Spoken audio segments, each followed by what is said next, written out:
Assalamualaikum warahmatullahi wabarakatuh. Salam sejahtera buat kita semua, sahabat-sahabatku sekalian. Hari ini saya ingin bicara tentang pertanahan dalam perspektif forecasting.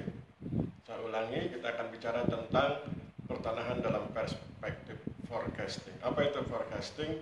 Forecasting itu berkaitan dengan perakiraan atau ramalan, tapi ramalan dalam pengertian ilmiah, bukan ramalan dalam pengertian mistik. Jadi kita akan bicara tentang pertanahan dalam perspektif forecasting. Bagaimana cara kita melakukan forecasting? Cara kita melakukan forecasting dengan memainkan waktu.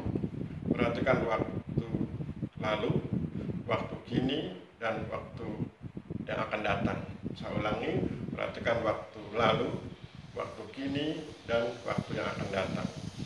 Waktu kini itu adalah buah dari keputusan kita dan di masa lalu. Jadi kalau sekarang kita mengalami sesuatu, itu adalah buah dari keputusan kita di masa lalu. Termasuk dalam hal ini, buah dari pemikiran, sikap, tindakan, dan perilaku kita di masa lalu, itu kita nikmati di masa kini. Dan nanti, pemikiran, sikap, tindakan, perilaku kita di masa kini akan kita nikmati di masa depan atau di masa akan datang. Nah, dengan mempelajari ini, dengan memainkan ini, maka kita bisa melakukan forecasting. Mari kita mulai. Misalnya, di masa lalu, dalam konteks pertanahan, itu banyak bidang tanah yang belum terdaftar. Ya, sudah berulang-ulang dilakukan berbagai program, ya, misalnya tahun 1960 terbit Undang-Undang Pupuk Agraria, tahun 1961 terbit Peraturan Pemerintah PP 10 tahun 1961 dalam rangka pendaftaran tanah begitu. Kemudian muncul kegiatan Prona sekitar tahun 80-an, muncul kegiatan adjudikasi sekitar tahun 97 atau 96 begitu.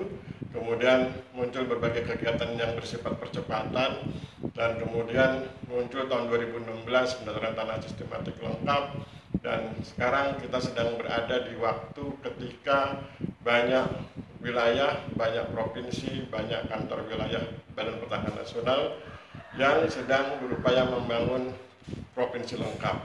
Banten misalnya berupaya agar tahun 2024 berhasil Banten lengkap. Jawa Tengah demikian pula punya konsep tentang Jawa Tengah lengkap, Jawa Timur, dan lain sebagainya. Jadi dengan belajar di masa lalu, bagaimana berbagai program di masa lalu belum berhasil melakukan pendaftaran tanah dengan sangat cepat, maka kemudian tahun 2016 muncul PTSL dan terus dikembangkan, maka kemudian kejadian kita saat ini adalah kita sedang bekerja keras untuk membangun desa lengkap, kabupaten lengkap, kota lengkap, insya Allah provinsi lengkap, dan insya Allah nanti akan terwujud Indonesia lengkap di masa depan.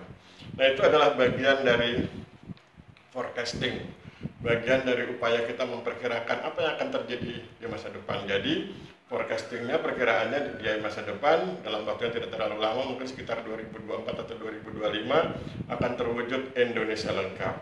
Artinya seluruh bidang tanah di Indonesia terdaftar. Kemudian apa untungnya kalau itu terdaftar? Maka itu akan membantu berbagai hal yang berkaitan dengan perencanaan dan hal-hal yang berkaitan dengan pergerakan ekonomi, bahkan mungkin juga sosial dan budaya.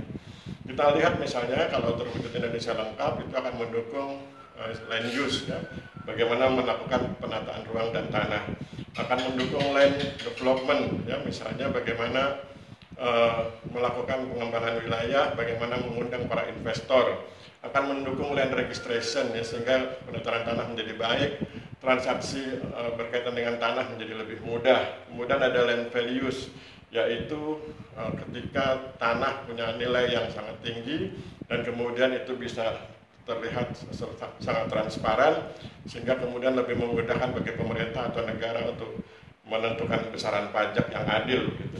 Nah, itulah permainannya. Jadi dengan melihat pertanahan dalam perspektif forecasting, sebetulnya kita sedang melihat masa lalu sebagai tantangan, masa kini sebagai bagian dari kerja dan kinerja, dan masa depan adalah bagian dari pemanfaatan. Apa manfaatnya kalau sudah terwujud Indonesia lengkap? Manfaatnya tentu pertanahan lebih adil, pertanahan lebih mensejahterakan, pertanahan berkontribusi pada terbentuknya harmoni sosial. Nah, coba mari kita lihat tentang koin, ya. Kalau kita punya koin, uang logam itu kan ada dua sisi, ya, sisi anggaplah sisi kiri, sisi kanan. Kemudian di antara dua sisi itu kan ada seperti tebalnya, itu kita menganggap sebagai sisi ketiga. Jadi maka kemudian kita sebut koin itu bukan cuma dua sisi, tetapi tiga sisi. Nah, kalau kita kemudian memainkan waktu, maka sisi kiri itu atau sisi belakang itu kita anggap sebagai tantangan. Kemudian sisi depan kita anggap sebagai kerja dan kinerja, atau sisi kita lebih mudah, sisi kiri kita anggap sebagai tantangan, sisi kanan sebagai pemanfaatan. Nah, bagaimana dari tantangan menjadi pemanfaatan? Ada sisi yang tengah itu, ya, yang kemudian kita jadikan sebagai kerja dan kinerja. Jadi tantangan itu akan berubah menjadi pemanfaatan kalau kemudian kita berhasil melakukan kerja dan kinerja. Dan kerja dan kinerja seperti apa? Kerja dan kinerja yang lebih mendorong pada percepatan, yang lebih mendukung pada program terbentuknya desa lengkap, kabupaten lengkap, kota lengkap, provinsi lengkap, dan insya Allah Indonesia lengkap. Kisaran waktunya sekitar tahun 2024-2025.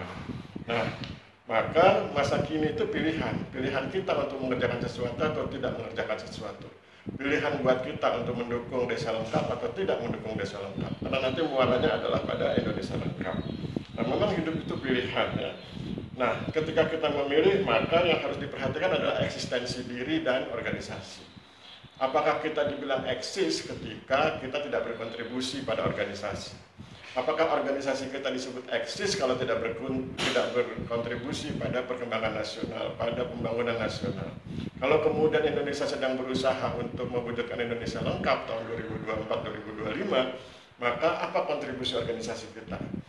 Apa kontribusi kantor pertanahan? Apa kontribusi kantor wilayah Badan Pertanahan Nasional? Apa kontribusi Kementerian Agraria dan Tata Ruang Badan Pertanahan Nasional? Nah, kalau dibilang, oh kontribusinya besar, bahkan menjadi aktor utama, maka itulah eksistensi. Kalau organisasinya sudah eksis, besar kemungkinan itu bagian dari sekian banyak, sekian kumpulan, ribuan eksistensi dari orang per orang. Maka menjadi penting buat kita menunjukkan eksistensi kita dengan kerja dan kinerja. Kita bekerja bersungguh-sungguh agar kinerja kita baik. Ketika kinerja kita baik berarti berkontribusi. Ketika kita berkontribusi berarti kita sebagai pribadi sudah eksis. Dan ketika kita masing-masing pribadi sudah eksis berarti organisasi kita eksis. Kalau kita berada di kantor pertanahan berarti kantor pertanahannya eksis. Kalau semua kantor pertanahan eksis berarti kantor wilayah Badan Pertanahan Nasional menjadi eksis. Dan kalau seluruh kantor wilayah Badan Pertanahan Nasional itu eksis berarti Kementerian Agraria dan Tata Ruang Badan Pertanahan Nasional juga eksis. Dan kalau itu eksis berarti Indonesia lengkap terwujud.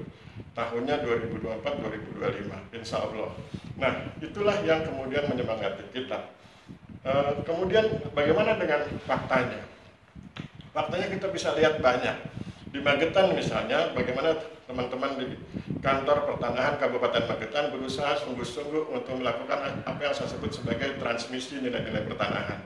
Mereka mentransfer pengetahuan mereka ke masyarakat setempat sehingga kemudian masyarakat setempat menyadari tentang pentingnya pertanahan, menyadari tentang pentingnya program-program pertanahan, kemudian dia berperan aktif, ikut serta dalam kegiatan-kegiatan pertanahan. Itu adalah bagian dari keberhasilan sahabat-sahabat kita di kantor pertanahan Kabupaten Magetan dalam melakukan transfer nilai-nilai pertanahan. Kemudian kita bergeser sedikit ke Ponorogo. Sahabat-sahabat kita di kantor pertanahan Kabupaten Ponorogo juga demikian. Bahkan mereka berhasil mengobati traumatika pertanahan di Desa Polarejo yang mengalami traumatika atas sertifikasi tanah massal antara tahun 2008 sampai 2013. Mereka selalu menolak program pertanahan yang sifatnya sertifikasi tanah massal, maka kemudian itu diobati. Peristiwanya tentu kita sudah paham semua bahwa itu adalah akibat dari mereka menunjuk seseorang yang ternyata kemudian berkas dan laporannya tidak masuk, ya, berkasnya saja tidak masuk ke kantor pertanahan sehingga nggak bisa diproses. Nah, itu kemudian akibatnya kan sertifikasi tanah massal yang versi mereka nggak bisa dilaksanakan. Nah, maka kemudian ketika ditawarkan berbagai program sertifikasi tanah massal, mereka selalu menolak antara tahun 2008 sampai 2013. Maka kemudian sahabat-sahabat di kantor pertanahan Kabupaten Ponorogo berusaha mengambil inisiatif dengan membujuk kepala desa untuk membentuk apa yang disebut sebagai Pokmas Pertanahan, kelompok masyarakat bidang pertanahan. Sesudah Formas terbentuk, tentu dibantu oleh teman-teman dari kantor pertanahan Kabupaten Ponorogo, maka kemudian mereka ditawari, masyarakat Desa Palorejo ditawari SMS, sertifikasi masalah swadaya, 30 bidang awalnya. Mereka tentu awalnya ragu, tapi kemudian diberi penjelasan sampai kemudian terpenuhi kuota 30 bidang tanah. Ketika 30 bidang tanah kemudian diproses, kemudian berhasil disertifikatkan, sertifikatnya diserahkan, barulah kemudian mereka sadar bahwa selama ini mereka keliru. Traumatika mereka sebetulnya hal yang tidak diperlukan atau tidak perlu mereka pelihara begitu. Maka kemudian 2014 SMS 30 bidang, 2015 Prona, 2016 Prona, 2017 PTSL.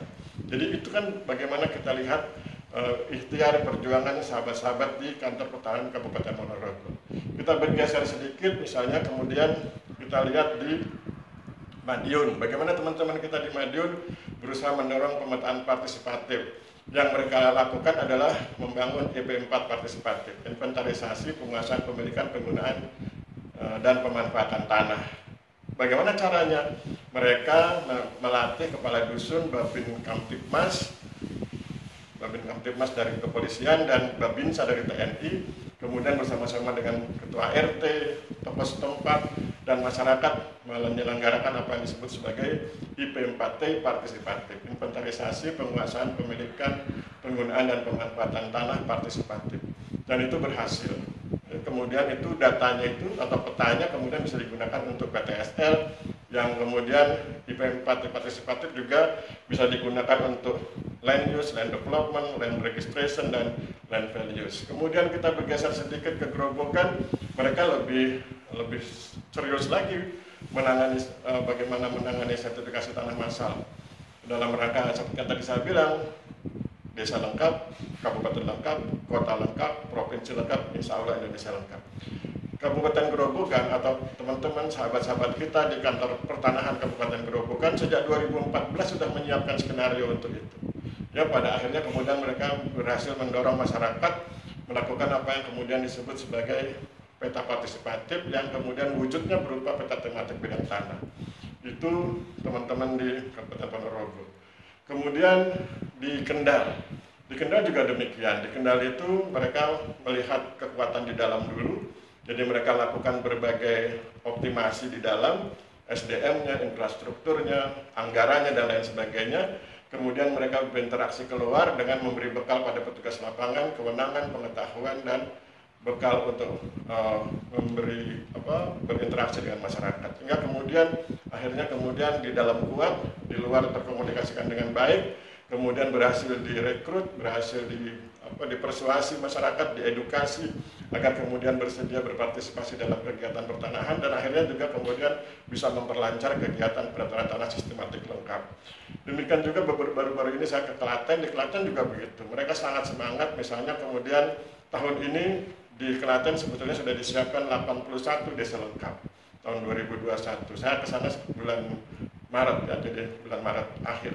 Jadi itulah bagaimana sahabat-sahabat kita di berbagai wilayah, dan ketika saya lihat Facebook juga begitu, teman-teman di Indonesia Timur, di Indonesia Barat, di Indonesia Tengah, semua berikhtiar agar bisa mewujudkan desa lengkap, kabupaten lengkap, kota lengkap, provinsi lengkap, dan insya Allah Indonesia lengkap. Jadi itulah kemampuan kita untuk, saya menyebutnya sebagai forecasting. Jadi sahabat-sahabat kita itu sudah melakukan forecasting. Mereka mengerti bahwa berdasarkan pengalaman masa lalu seperti ini, maka kita sekarang perbaiki dengan cara demikian, kita bekerja sungguh-sungguh agar berkinerja baik, sehingga kemudian di masa depan nanti, di tahun sekian, perkiraan 2024-2025, maka kemudian apa yang disebut sebagai Indonesia lengkap bisa terwujud. Nah, itulah kemampuan forecasting. Itu yang kemudian tadi saya bilang, pertanahan dalam perspektif forecasting, yaitu tentang bagaimana ikhtiar sahabat-sahabat kita di kantor pertanahan kabupaten kota, di kantor wilayah BPN provinsi, di Kementerian Agraria dan Tata Ruang Badan Pertanahan Nasional yang sedang berusaha untuk mewujudkan desa lengkap, kabupaten lengkap, kota lengkap, provinsi lengkap, dan kemudian nanti wujud terakhirnya adalah Indonesia lengkap. Saya pikir begitu, dan itu tetap harus kita dorong, kita beri semangat mereka, dan kita berikan apresiasi yang tinggi kepada sahabat-sahabat di kantor pertanahan yang sedang berjuang melakukan kinerja, mewujudkan kinerja yang baik dalam rangka mewujudkan, tadi saya bilang, desa lengkap, kabupaten lengkap, kota lengkap, provinsi lengkap, dan insya Allah Indonesia lengkap. Mudah-mudahan pertanahan dalam perspektif forecasting ini bisa menyadarkan kita semua tentang pentingnya melihat masa depan, tentang pentingnya bekerja di masa kini dengan berdasarkan berbagai pengalaman di masa lalu. Saya pikir demikian, mohon maaf bila terjadi kesalahan. Saya akhiri pertemuan kita hari ini. Wabillahi taufiq wal hidayah. Wassalamualaikum warahmatullahi wabarakatuh.